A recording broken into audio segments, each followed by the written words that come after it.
Hello बच्चों, आज मैं बताने वाली हूँ सीजी बोर्ड क्लास 10 का एकदम इम्पोर्टेंट क्वेश्चन मैथ का थेल्स प्रमेय, जिसको आधारभूत समानुपातिक प्रमेय या बीपीटी थ्योरम बोलते हैं।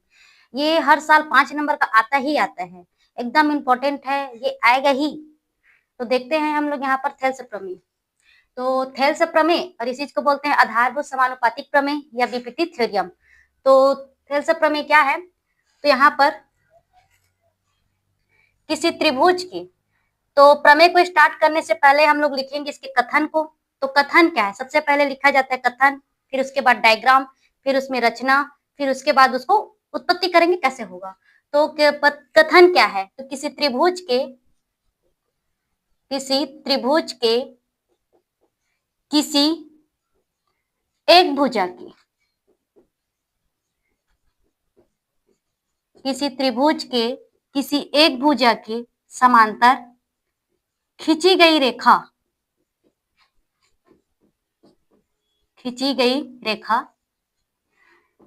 जिन दो भुजाओं को जिन दो भुजाओं को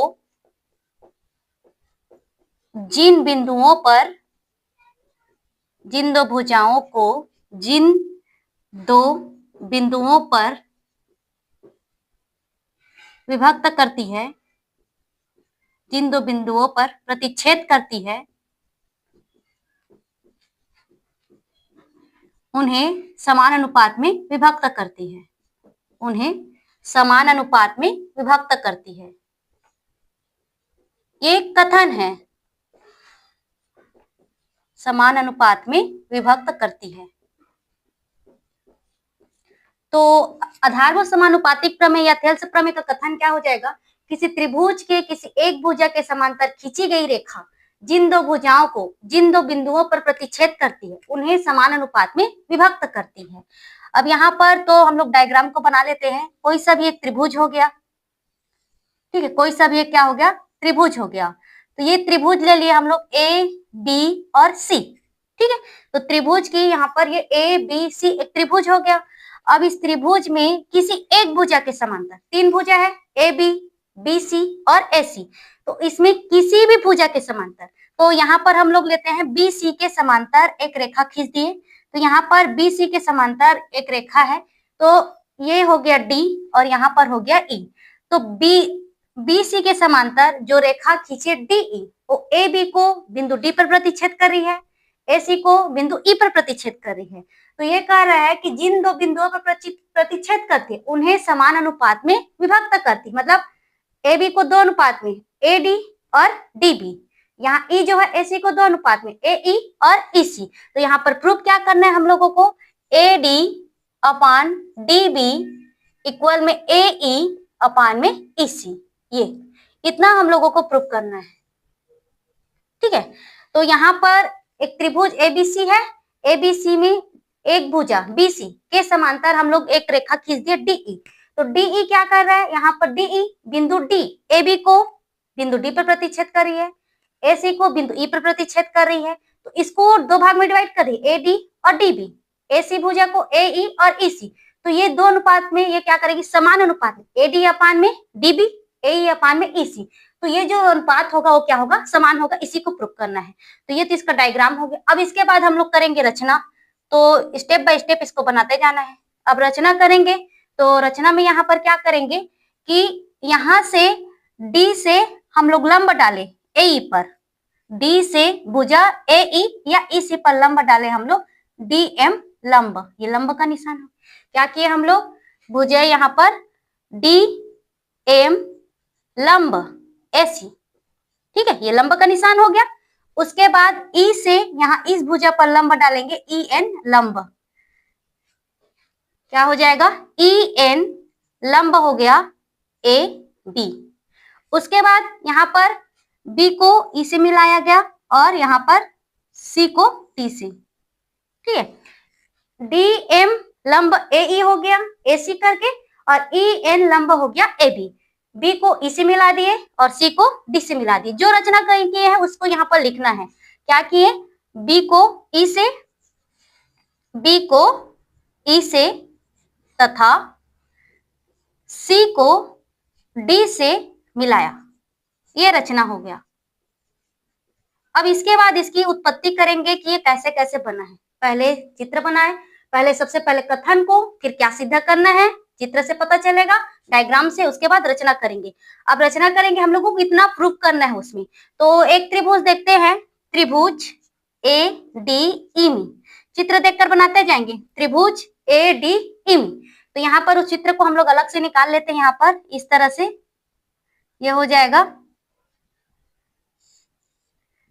त्रिभुज ए डी और ई, और यहाँ पर ये ए डी ई है। अब इसको हम लोग लंब को देखना है, तो हम लोग इसको ऐसे कर देते हैं, हम लोगों का भुजा यहाँ पर इसको डाल देते हैं ए, और ये डाला गया है डी। तो त्रिभुज ए डी ई में, तो ए डी ई इस तरह से बना हुआ है लंब। तो ये हो जाएगा ए आर। ए आर का मतलब होता है एरिया, एरिया मतलब क्षेत्रफल। तो त्रिभुज ए डी ई का क्षेत्रफल इतना लिखा है, मतलब ये क्या है, त्रिभुज ए डी ई का क्षेत्रफल। तो त्रिभुज ए डी ई का, त्रिभुज का क्षेत्रफल का फार्मूला क्या होता है, 1/2 आधार इंटू ऊंचाई। तो 1/2 आधार इंटू ऊंचाई, ये फार्मूला होता है यहाँ पर। तो ये देखो यहाँ पर ये हो जाएगा त्रिभुज के क्षेत्रफल का फार्मूला 1/2 आधार इंटू ऊंचाई। तो अब इसमें सिंपल सी है, जो लंब है वो ऊंचाई त्रिभुज की, और जिस पर लंब खड़ा है वो आधार। जो लंब है वो त्रिभुज की ऊंचाई, और जिस पर लंब खड़ा है वो क्या है, आधार।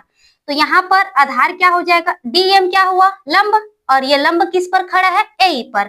तो ये हो जाएगा आधार हुआ ए ई, और ऊंचाई क्या हो गया आपका, डीएम। ठीक है, तो ये आ गया त्रिभुज एडीई का क्षेत्रफल। तो ये इक्वेशन फर्स्ट हो गया।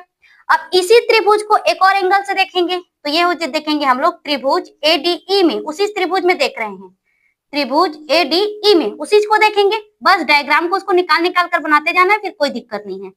यहाँ पर हो जाएगा ई, और ये अभी इस भुजा में आ जाएगा आपका ए, और ये डी, और ये लंब है आपका ई एन लंब। ठीक है, ई एन लंब। तो अब इसमें हो जाएगा ए आर का मतलब हो गया एरिया, मतलब क्षेत्रफल। तो त्रिभुज एडीई का क्षेत्रफल फार्मूला सेम है, त्रिभुज है तो 1/2 आधार इंटू ऊंचाई, वही फार्मूला रहेगा, आधार इंटू क्या हो गया, ऊंचाई हो गया। अब यहाँ पर त्रिभुज एडीई का क्षेत्रफल 1/2, आधार क्या हुआ, आधार हुआ हम लोगों का एडी, क्योंकि लंब क्या है ईएन, और लंब जिस पर खड़ा है वही क्या है, आधार है। तो आधार क्या हो जाएगा, एडी, और लंब क्या हो गया, ईएन। ठीक है, ये हो गया इक्वेशन हम लोगों का सेकेंड।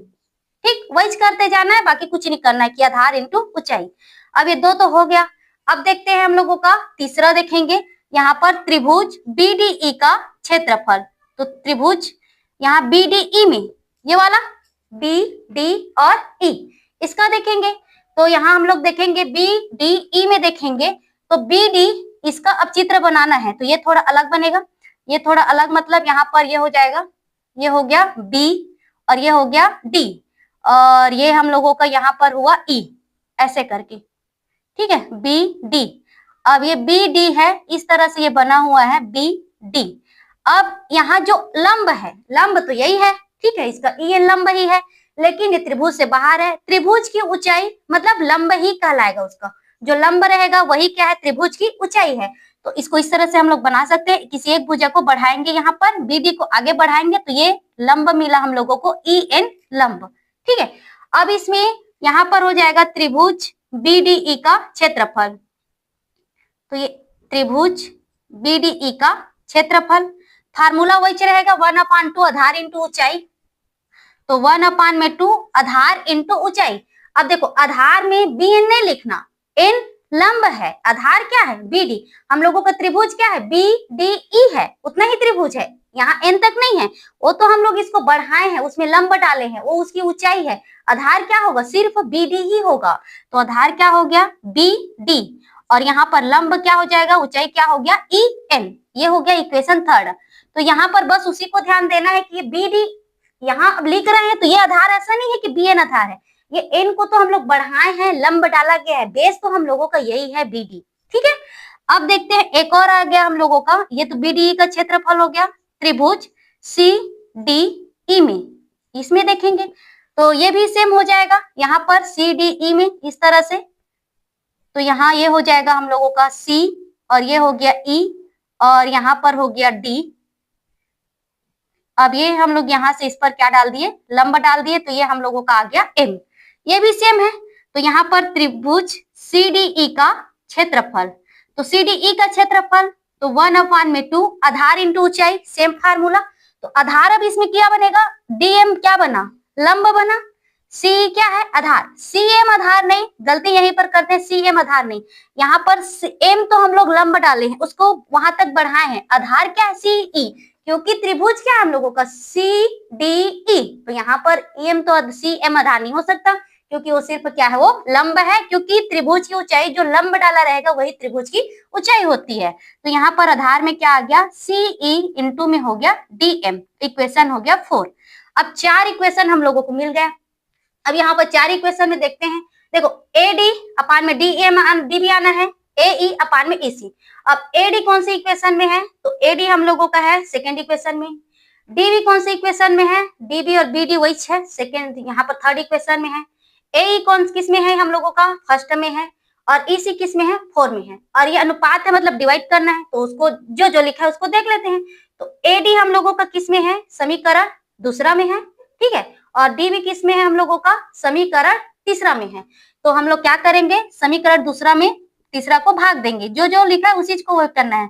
समीकरण दूसरा में क्या करेंगे, समीकरण तीसरा को भाग देंगे, जो हम लोगों को प्रूफ करना है उसी को देखना है कि हम लोगों को प्रूफ क्या करना है, उसी से बनाते जाना है, ठीक है। तो यहाँ पर सेकेंड में क्या हो गया, यहाँ पर त्रिभुज ADE का क्षेत्रफल, और तीसरा वाले का क्या है, त्रिभुज BDE का क्षेत्रफल, ठीक है, ADE का क्षेत्रफल और BDE का क्षेत्रफल। तो ये ADE का क्षेत्रफल 1/2 AD इंटू में क्या है, EN, ठीक है। अब इसका क्या है, थर्ड इक्वेशन का यहाँ पर 1/2 BD इंटू में क्या है यहाँ पर EN, ठीक है। एक तो हम लोग इसको प्रूफ करना है, उसको देख सकते हैं, या देख सकते हैं जो सेम सेम आया है उसको, यहाँ पर EN वाला होगा, और यहाँ पर ये हो जाएगा DM और DM वाला होगा। 1/2 कैंसिल हुआ, EN और EN कैंसिल हुआ, ठीक है। तो बच्चा का क्या, AR, यहाँ पर AR का मतलब क्षेत्रफल, ADE का क्षेत्रफल, ये त्रिभुज का निशान है, त्रिभुज नहीं लिख रही हूँ, AR त्रिभुज BDE का क्षेत्रफल। यहाँ पर क्या बच गया, ये AD अपान में आ गया BD, ठीक है, या DB वही है, ठीक। ये समीकरण हम लोगों का हो गया यहाँ पर 5वां नंबर का, ठीक है, इक्वेशन 5। अब उसके बाद AE किस में है, यहाँ पर फर्स्ट इक्वेशन में है, और EC किस में है, या CE लिखा है वो फोर्थ इक्वेशन में है। तो यहाँ पर क्या करेंगे, समीकरण पहला में समीकरण चौथा को भाग देंगे, तो क्या हो जाएगा, त्रिभुज ADE का क्षेत्रफल, पहला क्या है, त्रिभुज ADE का क्षेत्रफल, और चौथा क्या है, त्रिभुज CDE का क्षेत्रफल, ठीक है। लेफ्ट को लेफ्ट के साइड डिवाइड करते हैं, राइट को राइट के साइड डिवाइड करते हैं, तो यहाँ पर क्या हो जाएगा, 1/2 AE इंटू क्या हो गया, ये DM, ठीक है। इसमें क्या है, 1/2 CE इंटू क्या है, ये DM, ठीक। यहाँ पर 1/2 कैंसिल हुआ, DM और DM कैंसिल हुआ, तो ये क्या आ गया, त्रिभुज ADE का क्षेत्रफल अपान में क्या आ गया, त्रिभुज CDE का क्षेत्रफल। अब ये क्या बच गया हम लोगों का, AE अपान में, इसको लिख सकते हैं EC या CE वही है, ठीक है। इक्वेशन नंबर ये हो गया 6। अब देखो हम लोगों को लाना क्या है, AD अपान में DB या BD, ये मिला है 5 इक्वेशन, AE अपान में EC, ये 6 इक्वेशन मिला है। तो ये दोनों को हम लोगों को इक्वल करना है, बराबर करना है, तो ये दोनों बराबर होने के लिए हम लोगों को इस साइड को भी बराबर करना पड़ेगा। देखो त्रिभुज ADE का क्षेत्रफल, त्रिभुज ADE का क्षेत्रफल, ये दोनों सेम है, लेकिन नीचे का सेम नहीं है, ये त्रिभुज BDE है और ये त्रिभुज CDE है, ये दोनों सेम नहीं है। तो अब ये दोनों सेम नहीं है, तो अब यहाँ पर क्या करेंगे, तो ये हम लोग 9th क्लास में एक थ्योरम है, एक प्रमेय है जो पढ़े हैं, ठीक है। तो 9th क्लास में यहाँ पर देखेंगे, ये हम लोगों का DE समांतर BC है, ठीक है। DE समांतर क्या है, BC। सबसे पहले थ्योरम का सबसे पहले फर्स्ट प्रमेय पढ़े हैं, किसी त्रिभुज के किसी एक भुजा के समांतर, तो ये एक भुजा BC, इसके समांतर क्या है, DE, ठीक है। तो DE समांतर क्या है, BC। तो प्रमेय क्या होता है, दो समांतर रेखाओं के बीच जितने भी त्रिभुज बनते हैं सभी के क्षेत्रफल बराबर होते हैं। तो DE समांतर क्या है BC। तो यहाँ पर क्या प्रमेय को लिखेंगे, दो समांतर रेखाओं के बीच जितने त्रिभुज बनते